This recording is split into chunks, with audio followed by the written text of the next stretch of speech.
is that the biggest mistake, if you go to Jetro, I don't want to pick on Jetro, they're really good people, but if you go to some experts on doing business in Japan, they'll say, fine, you got to find a partner, which is, I think, death.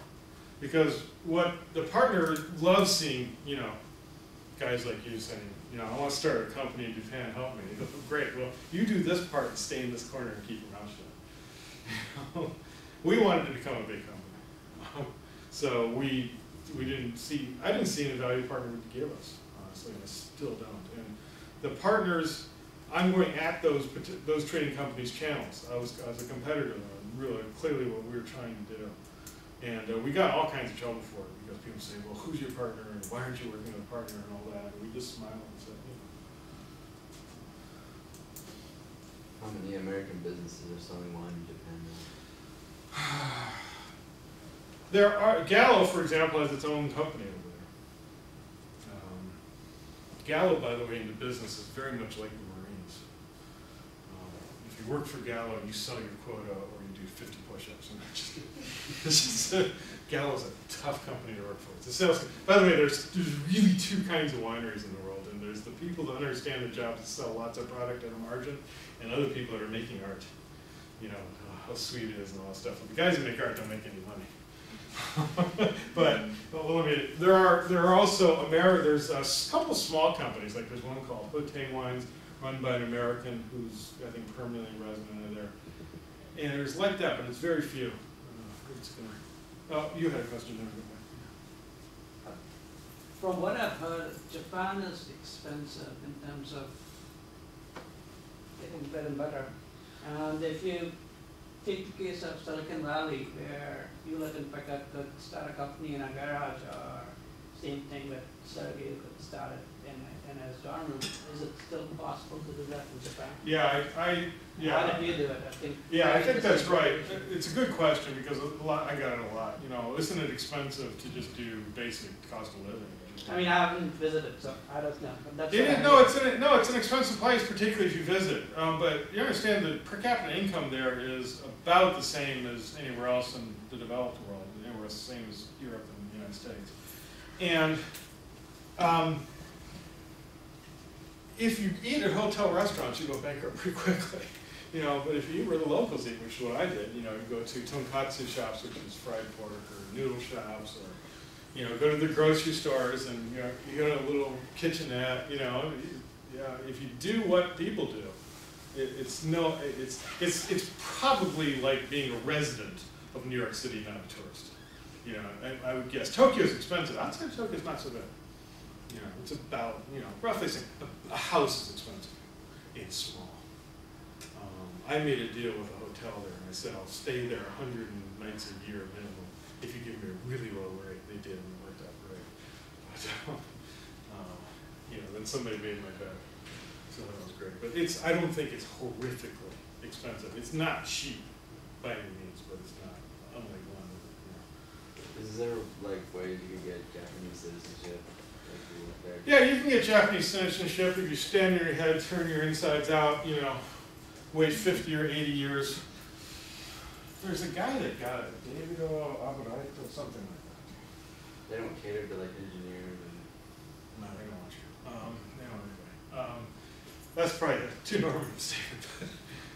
It's a difficult thing down the road there. It's really, really difficult to become a citizen of Japan. I'll give a good example. A good friend of mine, who is a Japanese citizen, was transferred to Kyoto, which is the old capital in the middle of the country, 15 years ago. And he grew up in Tokyo. And I asked him, I said, so how do you like Kyoto? Because I've heard it's tough to get accepted in Kyoto because it's an old city with an old family stuff going on. I said, so are you accepted after 15 years? He said, no. And probably in 4 more generations we might start getting some acceptance. That's how hard it is for the Japanese. It's, on a more serious note, many of us think, and I'm one of them, who thinks that Japan's solution to growth is to allow immigration. That's how we do it here. We wouldn't get the economic growth we have if we didn't allow immigration. And it's a real problem, I think, for Japan. And Japan's going to have to, but it is hard to become a citizen. You might have mentioned this, but did you have to rely on U.S. Venture capital funding? No, we had Japanese venture funds, yeah. We were invested in first by two companies, one called Ignite Group and the other called Tokyo Marine Capital. Very nice people. It was interesting when we did it. It was 1999. I had never gotten venture capital before, and I don't think they had given any before. And, so we were all kind of learning, and we were all making mistakes. It was kind of neat. From the time they gave us a sheet saying we commit to invest in you to the time we actually got money in the bank account, I'll never forget, this was 9 months and 4 days. It was a long time of just us figuring out how to do stuff. By the time of the third round, a few years later, everybody knew how to do it. The lawyers had kind of shown up in town, you know, and everybody understood how to do this, and it was a couple-week transaction. But we were entirely invested by Japanese investors until the last round when we started bringing some Hawaiian and California interests in. But then we were a bigger company hiring real managers. So it's kind of different. But we were basically Japanese. We were a Japanese company, financed in Japan, located in Tokyo. I was the only American working there. Do you think it's very common for small companies to be bought out by large companies like Hitachi or large traditional companies like that? It's becoming common. It's not so common as it is in the United States, where there's a small company with acute technology being put up by Cisco. That doesn't happen that much here either anymore. But it is reasonable, and it does happen quite frequently, where a company will develop a reasonable technology, or good technology, say, a three-dimensional chip, all that kind of stuff, build it into a medium firm, $10 million or so, that kind of thing, and then it'd be acquired. That's becoming much more common. That used to be never. In 1990 or 95, that would just simply not happen. But that's completely changed now. And actually, you have foreign companies coming in and buying stuff. There's a really good flow of capital. Not so much this year. Every state investing, not so much this year. But it's a very credible model now. It didn't used to be. Okay.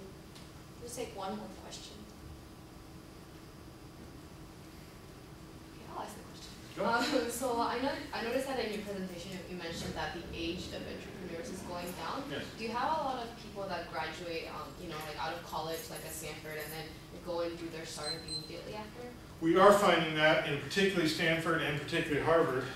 The head of the Stanford Alumni Association in Japan, a guy named Kazuhiko Toyama, who's a friend and helping fund this program, has a lot of a Stanford network over there, and there are a lot of them are starting companies. And the HBS, there's plenty who come here and learn business.